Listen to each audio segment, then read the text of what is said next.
आज जैसा हर दिन की भांति 5 बजे हरियाणा की जनता के विभिन्न वर्गों के साथ मैं बातचीत करता हूं। आज मैं अपने प्रदेश के सभी धर्मगुरु, सभी संतजन, इनके साथ बातचीत कर रहा हूं। लगभग 2 घंटे से मेरी वीडियो कॉन्फ्रेंस चल रही है। सबसे पहले तो प्रदेश के सभी धर्म प्रेमी, इस प्रकार से हमारे गुरुजन, हमारे धर्मगुरु, संतजन, मुल्ला मौलवी, हमारे पादरी साहब, जैन स्नातक के जितने भी हमारे ज्ञाता, ऐसे सबको मैं अपनी ओर से प्रणाम करता हूं। आप सब लोगों का मैं अभिवादन करता हूं। वैसे तो हरियाणा की जनता के भले ही लोकतांत्रिक तरीके से मुझे मुख्यमंत्री का दायित्व मिला है, सरकार के मुखिया, शासन के मुखिया के नाते मेरा काम है जनता की सेवा करना, सामान्य दिनों में जनता के हर प्रकार की सुख सुविधा का ध्यान रखना, ये सरकार का दायित्व होता है। लेकिन कभी कभी ऐसी परिस्थिति बनती है जब कोई आपत्ति काल आता है, जनता के ऊपर कभी कोई संकट आता है। ऐसे समय पर अपनी जो इतिहास की एक स्वयं सिद्ध बात है कि समाज का सारा वर्ग, अग्रणी वर्ग, समाज का नेतृत्व, चाहे वो सामाजिक नेतृत्व हो, धार्मिक नेतृत्व हो, राजनीतिक नेतृत्व हो, किसी प्रकार का भी नेतृत्व हो, सब मिलकर के ही इस काम को, इस गाड़ी को आगे बढ़ाते हैं। शासक हमेशा संतजनों के पास जा करके उनकी व्यासपीठ के सामने निवेदन करता है कि इस समय समाज के ऊपर एक आपत्ति आई है, मिल करके हम सब लोग इस आपत्ति को दूर करें, ये शासक का काम होता है। लेकिन आज क्योंकि बीमारी ऐसी है, महामारी ऐसी है कि इस कोरोना के कारण से जो हम सोशल डिस्टेंसिंग का विषय, लॉकडाउन का जो विषय चल रहा है, उसमें मेरा आना आपके पास तो प्रत्यक्ष संभव नहीं था।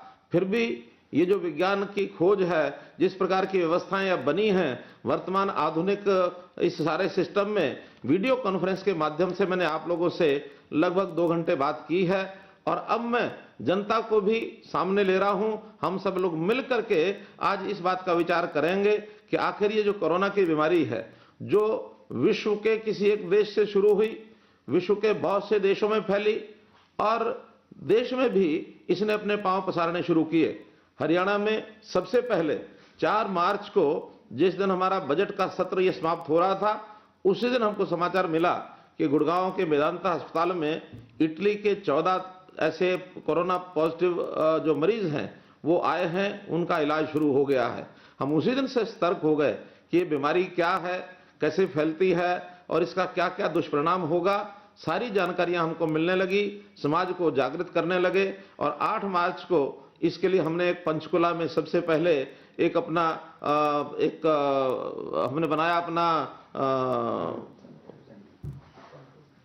कंट्रोल रूम में हमने अपने हेल्पलाइन शुरू की। बाद में कई प्रकार की हेल्पलाइन करते हुए आज 5 प्रकार की हेल्पलाइन सारे प्रदेश में चालू हैं। प्रशासन की व्यवस्थाएं खूब अच्छी दुरुस्त चल रही हैं। मुझे लगता है कि समाज के हर वर्ग को इसमें जुटना पड़ेगा और उसमें खास करके साधु समाज, संतजन, उपदेशक, गुरुजन, इनकी अपनी विशेष भूमिका है। और वो भूमिका इसलिए है कि ये जो बीमारी है, इसमें इलाज नाम से कोई बहुत बड़ी प्रगति नहीं है। इसमें तो जन जागरण यही एक बहुत बड़ा विषय है, ताकि लोगों को ये कहा जाए वो एक दूसरे से अपनी दूरी बना करके रखें। सोशल डिस्टेंसिंग ये उसका एक आवश्यक मंत्र है। तो इसी कारण से जनता को जो अपील है, अपील हम लोग राजनीतिक तौर पर करते हैं। नरेंद्र मोदी जी ने अपील की है, लेकिन साथ ही मोदी जी ने हमको ये कहा कि इस अपील को करने के लिए हमारे देश के संत, सन्यासी, साधुजन, इनका अपना एक महत्व होता है। उनसे निवेदन करिए कि वो भी अपील करें। तो उसी नाते से, उसी कार्यक्रम के अंतर्गत आज आप सब लोगों से, हरियाणा के लगभग यानी सभी 22 जिलों के 350 से 400 संतजन मेरे सामने बैठे हैं। मैं आप सबसे निवेदन करना चाहता हूं कि आप लोगों की अपील का असर बहुत ज्यादा है, इसलिए जनता को वो सब बातें बताएं जो आप लोगों ने अभी तक योजना में सुनी होंगी। हमने इसमें 3S का एक मंत्र दिया है। पहला है स्टे एट होम, अर्थात घर में ही बने रहें, क्योंकि ये बीमारी जो है छूत की तरह फैलती है, इसलिए एक दूसरे के संपर्क में ना आए।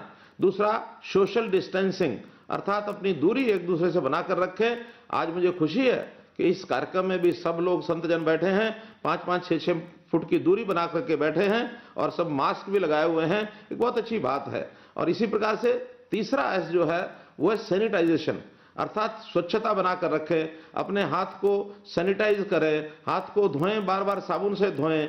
तो ये भी एक विषय बहुत आवश्यक है। अब ये अपील समाज को करनी चाहिए। और जब इस प्रकार का विषय सामने आया है तो हम देख रहे हैं कि समाज में आर्थिक दृष्टि से भी बहुत एक उथल पुथल मच गई है। जो सामान्य बेचारा गरीब आदमी, मजदूर, छोटा दुकानदार, छोटा किसान, ये सब लोगों के यानी एक प्रकार से होश उड़ गए हैं कि हम करेंगे कैसे, क्या करेंगे। व्यापार बंद हो गए हैं, उद्योग बंद हुए हैं, क्योंकि हमको सोशल डिस्टेंसिंग का पालन करना है। और ये प्रधानमंत्री जी ने आह्वान किया है कि हमारा काम धंधा तो हम कुछ समय के बाद भी संभाल लेंगे, मजदूर को मजदूरी जब तक नहीं मिलती तब तक उसके भोजन की, रोटी की व्यवस्था ये शासन करेगा।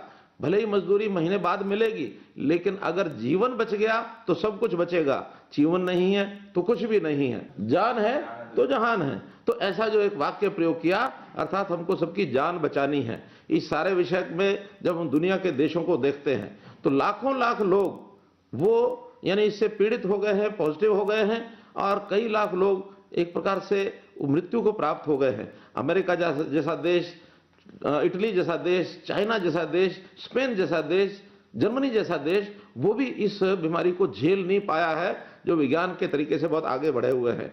तो भारतवर्ष के अंदर ये फैल रही है, हरियाणा में ये फैल रही है, इसको यहीं रोका जाए। आपकी अपील का बहुत असर होगा। सेवा का काम इस समय बहुत जरूरी है करने का, कि जो लोग अपनी आर्थिक दृष्टि से यानी 2 समय का भोजन जिनके पास नहीं है, तो उनके भोजन कराने का काम ये हमको जरूर अपने हाथ में लेना चाहिए। इसी प्रकार हमारे जो अनुयायी हैं उनको वॉलंटियर बना करके सहयोग करने का काम ये भी हमको उनको कहना चाहिए। आपका तो एक आदेश मात्र भी पर्याप्त होगा, आपके सब अनुयायी लग जाएंगे इस सहयोग में। क्योंकि आर्थिक स्थिति चाहे वो लोगों की, परिवारों की बिगड़ती है, साथ में सरकारों की भी बिगड़ती है। मैं आज ही अपने जितने भी विपक्ष के नेता थे उनसे मैं चर्चा कर रहा था, ऑल पार्टी मीटिंग मैंने की, उसमें चर्चा की, अधिकारियों से चर्चा की कि पिछले महीने हमारा 2300 करोड़ रुपया जो रेवेन्यू है वो कम आया, और इस महीने 4000 करोड़ रुपया कम हो जाएगा। हम सामान्य जो खर्च है सरकार के, उसमें भी चलाने में कठिनाई आ रही है। हमने गरीबों की सहायता के लिए घोषणा की है कि हर सप्ताह 1000 रुपया गरीब के परिवार में पहुंचे, ताकि जब तक ये कोरोना का प्रभाव है कम से कम 2 समय का भोजन वो कर सके। हमने जो हमारी पीडीएस की दुकानें हैं, फेयर प्राइस शॉप्स हैं, उसमें खाद्य आपूर्ति विभाग की ओर से 2-2 महीने का यानी 1 महीने में डबल राशन ये भी मुफ्त में देने का प्रावधान किया है, ताकि सब गरीब परिवारों को वो राशन समय से पहुंच जाए, अपने घर में कम से कम खाना बना करके वो 2 समय का भोजन करके सो सके। ये काम भी हमने उनके जिम्मे लगाया है। और साथ ही अपील की है कि हम अपना जो कोरोना रिलीफ फंड है, हरियाणा का एक कोरोना रिलीफ फंड ये स्थापित किया है, उसमें जितना ज्यादा सहयोग जनता करे। हम संत समाज के लोग भी अपने अनुयायियों से अपील करें कि इसमें ज्यादा से ज्यादा साधन धन उसके अंदर अगर वो जोड़ते हैं, उसका state bank of India Panchkula के अंदर अकाउंट खोल दिया गया है, उसका प्रचार किया गया है कि इसका IFSC कोड ये होगा, बैंक अकाउंट नंबर ये होगा, वो आप कहीं से भी प्राप्त कर सकते हैं। अपने जो डिप्टी कमिश्नर्स हैं ये सब, ये जो हमारे नंबर्स हैं ये सब इनको लिखवा दें, सब संतजनों को। हेल्पलाइन नंबर्स ये भी सबको लिखवा दें, ताकि किसी प्रकार की कोई कठिनाई आती है तो उनको सबको प्राप्त हो सके। समर्पण का भाव लोगों में जगाएंगे तो अपने देश का समाज ऐसा है कि मुसीबत के समय ये हमेशा खड़ा हो जाता है। इसकी जो ताकत है, खूबी है, ये वास्तव में जब आपत्ति आती है उसी समय पता लगती है। और ये समाज कभी भी कोई भी संकट आया है उसको हमने हमेशा पार किया है। इस बार इस संकट को निश्चित रूप से हम पार कर जाएंगे, इसमें कोई कठिनाई नहीं है। बीच बीच में कई प्रकार के छोटे छोटे साइड इफेक्ट्स भी आते रहेंगे। जैसे सबसे पहले अभी किसान की प्रोक्योरमेंट, ये एक ऐसा फैक्टर है कि जो हर किसान इस समय चिंतित है। उसकी फसल तैयार है, अनाज वो निकाल चुका है, निकाल करके बिक्री जो 15 दिन से 1 महीने के अंदर अंदर सरसों की, गेहूं की बिक्री सारी मंडियों में हो जाती थी। इस बार चूंकि हमने उनको इकट्ठे न होने के लिए कहा है तो उस मंडियों का विस्तार भी हमने किया है।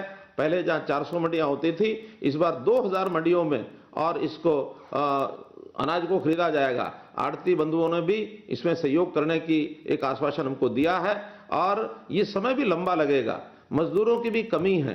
तो इन सब बातों का उल्लेख मैं इसलिए कर रहा हूं कि हम सब लोग भी अपने अपने स्थान के ऊपर इन बातों की गंभीरता उनको बताएं और इस सारे समय में जो कष्ट होने वाला है उस कष्ट को सर से स्वीकार करें, क्योंकि ये कष्ट कोई हमारे आपके आपस में दिया हुआ नहीं है, ये कहीं से ऐसा कुदरती कष्ट कहें, प्राकृतिक कष्ट कहें, इस कष्ट को हम सब मिल करके और मन में एक सहनशीलता का भाव अगर रखेंगे, एक संकल्प लेकर के इसको दूर करने का मन में लेकर चलेंगे तो मन पीड़ित नहीं होगा, मन मजबूत होगा और इसमें से हम पार पा जाएंगे। इस विषय को भी हमने आगे लेकर के बढ़ना है। सभी जिलों में सतर्क हैं सब लोग।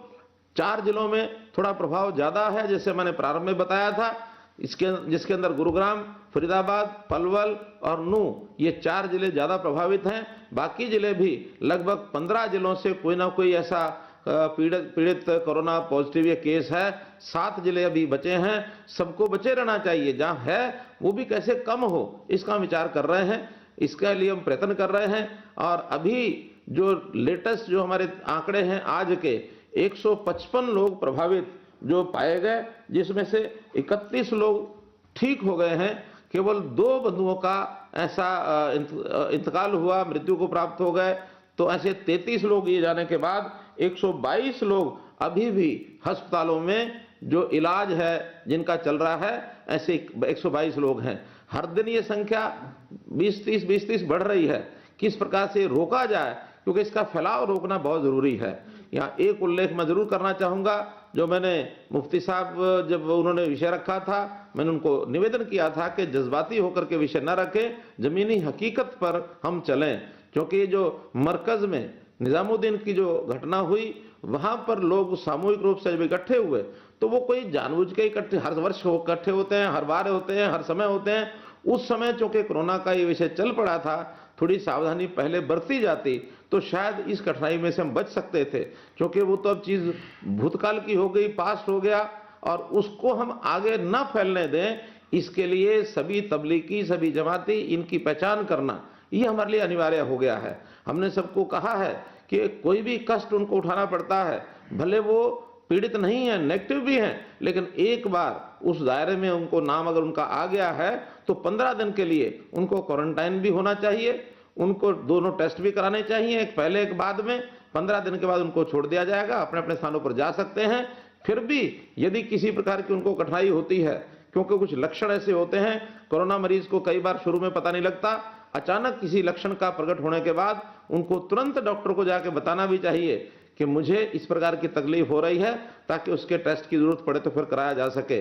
कुछ लोग किसी भी कारण से, भय के कारण से या सामाजिक लज्जा के कारण से या और भी कोई कारण हो सकता है, अपने आप को वो छुपाए हुए हैं, वो बता नहीं रहे हैं कि हम लोग भी निजामुद्दीन गए थे, उस समागम में गए थे। ऐसे लोग अपनी भी हानि कर रहे हैं, समाज की भी हानि कर रहे हैं। तो जहां कानूनी रूप से वो गलत काम कर रहे हैं, कानूनी रूप से वो उनके ऊपर एक इल्जाम लगेगा और वो मुजरिम बनेंगे, और वहां तक तो वो खुद भुगतेंगे। लेकिन एक बड़ी बात भी उनको समझ में आनी चाहिए कि हम लोगों के लिए, मानवता के लिए, इंसानियत के लिए भी गलत कर रहे हैं। अगर उनके ये जो मर्ज है, उनकी ये जो बीमारी है, छूत की बीमारी आगे अगर बढ़ गई, लोगों को लग गई, तो इसका भी बहुत बड़ा नुकसान एक समाज को होगा। इसलिए इस विषय को भी निश्चित रूप से उनको ध्यान रखना चाहिए। इस समस्या के कारण से कुछ मनचले युवक कहें, नासमझ युवक कहें, या कहीं ना कहीं विरोध करने वाले, एक दूसरे के खिलाफ नफरत फैलाने वाले कुछ लोग ऐसी एक्टिविटी कर रहे हैं सोशल मीडिया में, ये जो उल्टे सीधे समाचार फैला रहे हैं, इनसे भी हम सख्ती से निपटेंगे। इनके खिलाफ एफआईआर भी होगी, इनको पकड़ेंगे भी सही। और मैं संतजनों को ये कहूंगा कि वो अपील भी करें, अपने अपने अनुयायियों के सामने उनको कहें कि हमको सौहार्द बना के रखना है, सद्भावना बना के रखनी है। आखिर तो हम सदियों से इकट्ठे रह रहे हैं, सदियों तक इकट्ठे रहना है। हमारा एक समाज है, हमारे विचारधारा में छोटा मोटा अंतर हो सकता है, हमारे धर्म प्रचार की गतिविधियां या हमारी कार्य पद्धति अलग हो सकती है, लेकिन आज तो मानवता के ऊपर संकट है। इस मानवता के ऊपर आए संकट को किस प्रकार से दूर किया जाए, इसको भी हम लोगों को ठीक करना है। एक सावधानी और बरतने के लिए, जैसे मैंने पहले कहा कि आने वाला सप्ताह, ये पूरा सप्ताह त्योहार, उत्सव और जो पवित्र दिन होते हैं उसके हिसाब से ये त्यौहार है। जैसा आज से ही अगर हम गिने तो आज हनुमान जयंती है, आज और कल जो ये बताया गया कि शब बारात का दिन है, और इसी प्रकार आने वाली 10 तारीख गुड फ्राइडे है और 12 तारीख ईस्टर संडे है, और इसके बाद 13 तारीख को बैसाखी का उत्सव है, 14 तारीख को डॉक्टर अंबेडकर की जयंती है। अब ये उत्सव ऐसे हैं, कहीं कहीं बड़े बड़े समागम भी पहले हुआ करते थे, हर वर्ष होते हैं, आगे भी होंगे, लेकिन ये वर्ष ऐसा है इसमें हम सब संत समाज के लोग जनता को निवेदन करें, अपनी धार्मिक तौर पर जो आस्था है उसको पूरा करने के लिए कार्यक्रमों की बजाय अपने घर से ही इन कामों को करें। घर में रह करके भी हम सब कर सकते हैं। जहां तक नमाज पढ़ने की बात है, हमारे जो मुल्ला मौलवी सब लोग हैं उन्होंने अपने अपने समाज को कहा है कि ये हम नमाज जो है इकट्ठे होकर के ना पढ़ें, अपने घर पर ही हम अपनी नमाज को पढ़ सकते हैं। हर एक जो इबादत है वो सच्चे मन से की जाए, कहीं भी की जाए वो मान्य होती है, उसमें कहीं कोई समस्या नहीं आती है। इसलिए इन सब बातों को निवेदन करने के लिए मैंने जो है आज आप सब लोगों को कष्ट दिया है। आशा करता हूं कि एक जो उद्देश्य है आज इकट्ठे होने का, उसके ऊपर हम सब लोग मिल करके और इस पर अपनी कार्रवाई इस पर करेंगे, प्रचार भी करेंगे और उनको अपील भी करेंगे। और जहां तक साधनों की बात है, साधन भी बहुत से संत जनों ने अपने अपने आश्रमों के माध्यम से, अपनी सभा सोसाइटियों के माध्यम से भी बहुत पैसा, लाखों लाख भी दिया है। एक आध संस्था तो ऐसी है जिसने 1-1 करोड़ रुपया भी दिया है। संस्था का नाम बताना मुझे ठीक नहीं है, अखबारों में हमने छपवाया भी है। तो ऐसे अपनी अपनी संस्थाओं की ओर से भी सब लोगों ने योगदान किया है। मैं उनका अपने हृदय से बहुत बहुत आभारी हूं, बहुत बहुत धन्यवाद करता हूं और अपील करता हूं कि अपने अपने अनुयायियों को कहें कि इस आए हुए कष्ट के समय कष्ट को हरने के लिए आर्थिक अगर सहयोग भी होता है तो ये आम जनता के काम आएगा, उनके भोजन के लिए काम आएगा, उनके इलाज में काम आएगा। जो साधन हमको खरीदने हैं, जैसे मास्क बनवाने की बात है, हमने 5 करोड़ मास्क बनाने के लिए कल योजना बनाने के लिए कह दिया है। तो ऐसा आने वाले समय में इन सब चीजों का इसका उपयोग होगा। इसके अंदर राजनीतिक नेताओं ने खुद भी अपना सहयोग दिया है। इस बार विधायकों ने अपने पूरे महीने की जो सैलरी है, तनख्वाह है, वो सरकार को यानी इस फंड के अंदर डाल दी है, लौटा दी है। आने वाले 1 वर्ष तक 30% अपनी जो सैलरी है उसको भी समर्पण कर दिया है, उसको भी इस फंड में डाल दिया है। और जितने मंत्री लोग हैं उनके भी अपनी डिस्क्रिशनरी कोटा जितना है, आधे से ज़्यादा कोटा उन्होंने छोड़ दिया है।